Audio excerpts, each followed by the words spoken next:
শবে মেরাজের মূল ঘটনা ও শিক্ষা নিয়ে আমাদের করণীয়গুলো সংক্ষেপে জানার অনুরোধ করছি। ভাই, নবী করিম সাল্লাল্লাহু আলাইহি সাল্লামের জীবনে একটা তাৎপর্যপূর্ণ ঘটনা হলো মেরাজ বা ইসরা। মেরাজ এবং ইসরা এটি নবী সাল্লাল্লাহু আলাইহি সাল্লামের জীবনের সবচেয়ে অলৌকিক ঘটনা বলেই শীর্ষে। কোরআনে কারিমে আল্লাহ রাব্বুল আলামিন সূরা ইসরাতে একেবারে শুরুতে আল্লাহ বলেছেন, সুবহানাল্লাযী আসরা বিআবদিহি লাইলাম মিনাল মাসজিদিল হারামি ইলাল মাসজিদিল আকসাল্লাযী বারাকনা হাওলা। নবীজিকে আল্লাহ তাআলা মক্কার মসজিদে হারাম থেকে এক রাতে মসজিদে আকসা বাইতুল মাকদিস সেখানে আল্লাহ তাআলা তুলে নিয়ে গেছেন অলৌকিকভাবে। কিভাবে নিয়েছেন?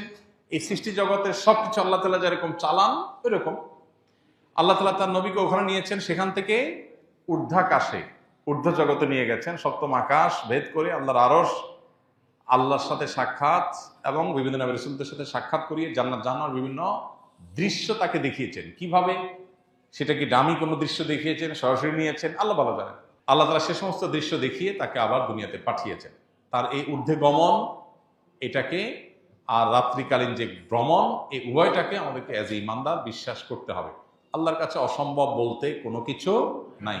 মুহূর্তের মধ্যে আল্লাহ তাআলা অনেক কিছু করতে পারেন, যেটা আমরা হয়তো বছরকে বছর যুগ যুগ ধরেও করতে পারবো না।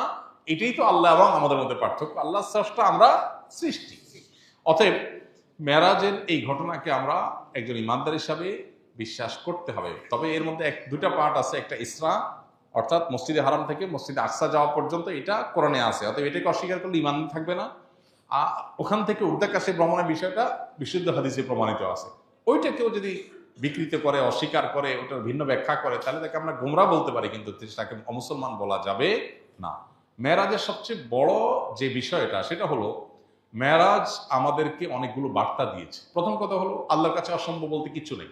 দ্বিতীয়ত ৫ ওয়াক্ত নামাজের ইবাদত আল্লাহ দেওয়ার জন্য নবীকে ডেকে নিয়ে মেরাজে সরাসরি নির্দেশ করেছে। অন্য সব ইবাদত জিবরিলকে দিয়ে পাঠিয়েছেন। এখান থেকে বোঝা যায় নামাজের সাথে কম্পেয়ার করার মতো আরেকটা ইবাদত বা ভালো কাজ ইসলামে নাই। মুসলমান কাছে সবচেয়ে ইম্পর্টেন্ট কাজ নামাজ, কারণ এটাকে সবচেয়ে গুরুত্বের সাথে আল্লাহ তাআলা ফরজ করে দিয়েছে। মেরাজের অনেক বার্তা আছে। বিভিন্ন রাসূলদের সাথে সাক্ষাতে তারা বিভিন্ন নাসিহা করেছেন। মেরাজে আল্লাহ তাআলা অনেক কর্মের পরিণতি জাহান্নাম হবে সেটা নবীকে দেখিয়েছেন। সেগুলোর উপর আমাদের সতর্ক হতে হবে। জেনা, সুদ, অন্যের হক নষ্ট করা, বিভিন্ন অপরাধের শাস্তি কি হবে সেটা আল্লাহ তাআলা তাকে দেখিয়েছেন। অতএব সেগুলোর ব্যাপারে আমাদের সতর্ক থাকা, এটা আমাদের কর্তব্য। এটা হলো মেরাজের শিক্ষা। আমরা হলাম মেরাজ দিবস পালন করার উস্তাদ। সবাই বলে, হুজুর সবে মেরাজ কবে? আর ভাই, সবে মেরাজ মানে কি? মেরাজের রাত। সবে মেরাজ মানে কি? মেরাজের রাত। বলে, হুজুর এবছর মেরাজের রাত কবে? এবছর তো কারোর মেরাজ হবে না। মেরাজের রাত কোত্থেকে আসবে? এবছর যদি কারোর মেরাজ হয় তাহলে না বলা যাবে এটা কি মেরাজের রাত। মেরাজ তো নবীজির হয়েছে ১৫০০ বছর আগে, শেষ। আর তো কারো মেরাজ হবে না। এখন প্রতি বছর মেরাজ হয় কিভাবে? হ্যাঁ, আপনি মেরাজ দিবস বলতে পারেন। দিবস বললে আবার ওটা তো হয়েছে রাতে, আরেক মুশকিল। তাহলে মেরাজের রাত বলতে যদি বলেন যে মেরাজ দিবস টাইপ, তো সেইটার ব্যাপারে কথা হলো, পৃথিবীতে কোনো আলেম চূড়ান্তভাবে নিশ্চিতভাবে বলতে পারবেন না যে ঠিক অমুক মাসের অমুক বছরের অমুক রাতেই মেরাজ হয়েছে।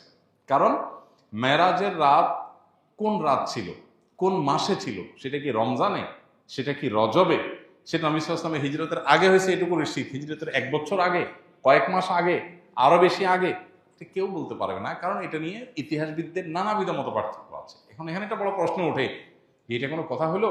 নবীজির মেরাজের রাতের এই তারিখটা সাহাবীরা সংরক্ষণ করে নাই, কেমন কথা? এটার উত্তর হলো, সাহাবীরা আমাদের মতো এত দিবস পূজারী ছিলেন না। আমরা হলাম কি? দিবস পূজারী। মানে কত দিবস পালন করা যায় সেটা খুঁজে খুঁজে বের করা, আর এই দিবস নোট করে করে দিবস উদযাপন করা, এটাতে আমরা যতটা অভ্যস্ত, ১৫০০ বছর আগের পৃথিবীর মানুষ এই দিবস কেন্দ্রিকতা এতটা তাদের মধ্যে ছিল না। ১৫০০ বছর তো বহু দূর কি বাত। যাদের বয়স ৪০-এর উপরে বা এই কাছাকাছি বয়স যাদের, বা আরো বেশি যাদের বয়স, এদের একজনেরও দেখবেন জন্মের তারিখে ঠিক নেই। জন্মের ঠিক নেই বলে নেই, কিন্তু জন্মের তারিখের ঠিক নেই। কেন ঠিক নাই?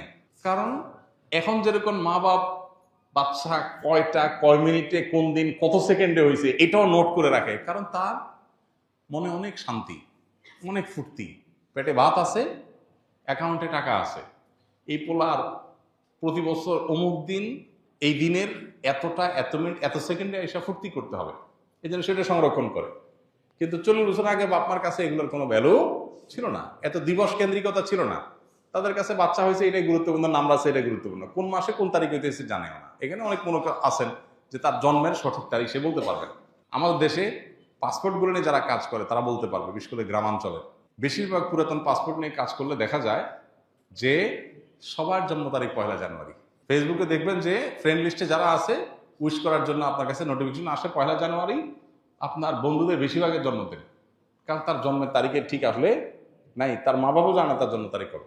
এটা যদি 30 বছর 40 বছর আগে বাংলাদেশ হয়, তাহলে 1500 বছর আগের পৃথিবী যদি চিন্তা করেন কোন দিনে মেরাজ হয়েছে, সাহাবীরা এটা নোট করার জন্য এতটা গুরুত্ব দেন নাই। তাদের বিষয় ছিল মেরাজ থেকে নবীজি কি আনছেন, কি নির্দেশ দিয়েছেন, কি বার্তা দিয়েছে সেটা।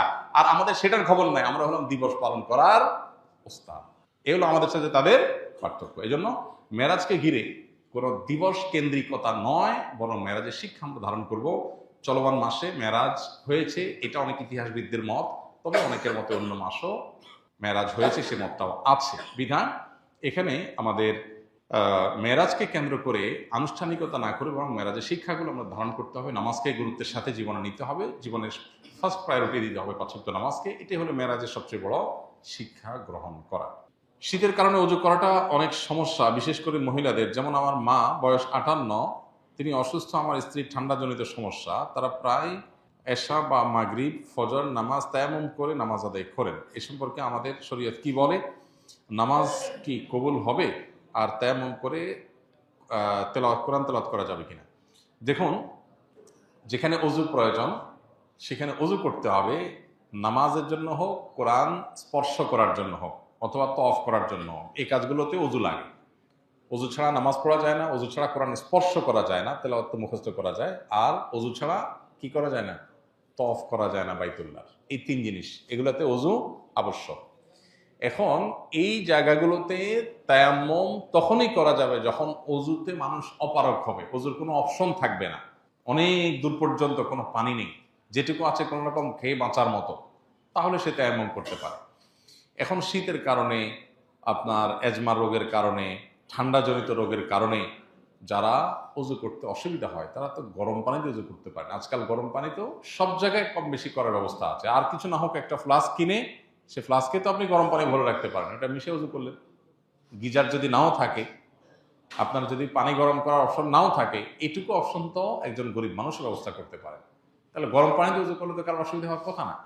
যদি কারোর গরম পানিও টাচ করার মতো না, হাত ভাঙা, পাও ভাঙা, অপারেশন হয়েছে, ব্যান্ডেজ দেওয়া, পানি লাগানোই যাবে না, তাহলে তার জন্য তায়াম্মুমের অপশন আছে।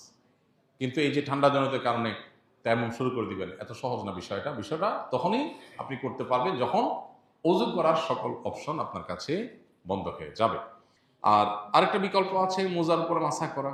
একবার মোজার উপরে অজু করে যদি মোজা পরিধান করেন, পূর্ণাঙ্গ অজু করে, দুপুরে জোহর নামাজের সময় অজু করে আপনি মোজার পরে মাসা করলেন, অজু করে মোজা পরলেন, 24 ঘন্টা পর্যন্ত যত অজু করবেন। আর মোজা যদি না খোলেন, মোজা যদি চামড়ার হয় আর কাপড়ের হলে চামড়ার মতোই হয়, ওই রকম কাপড় এখন পাওয়া যায় না। এখন যেগুলো সবগুলো অনেক পাতলা, এগুলো দিয়ে মোজার উপরে মাসা করা কঠিন। বিশেষ করে হানাফি মাযহাব অনুযায়ী যেটা জায়েজ নাই, আর উলামা একরাম জায়েজ বলেন, কিন্তু বেশিরভাগ মোজাই দেখা যায় এত পাতলা যে এটাতে হালকা একটু মাসা করতে গেলে ভিতরে ভিজে যায়। তো যাই হোক, মোজার উপরে মাসা করার মাধ্যমে আপনি 24 ঘন্টা কি করতে পারেন?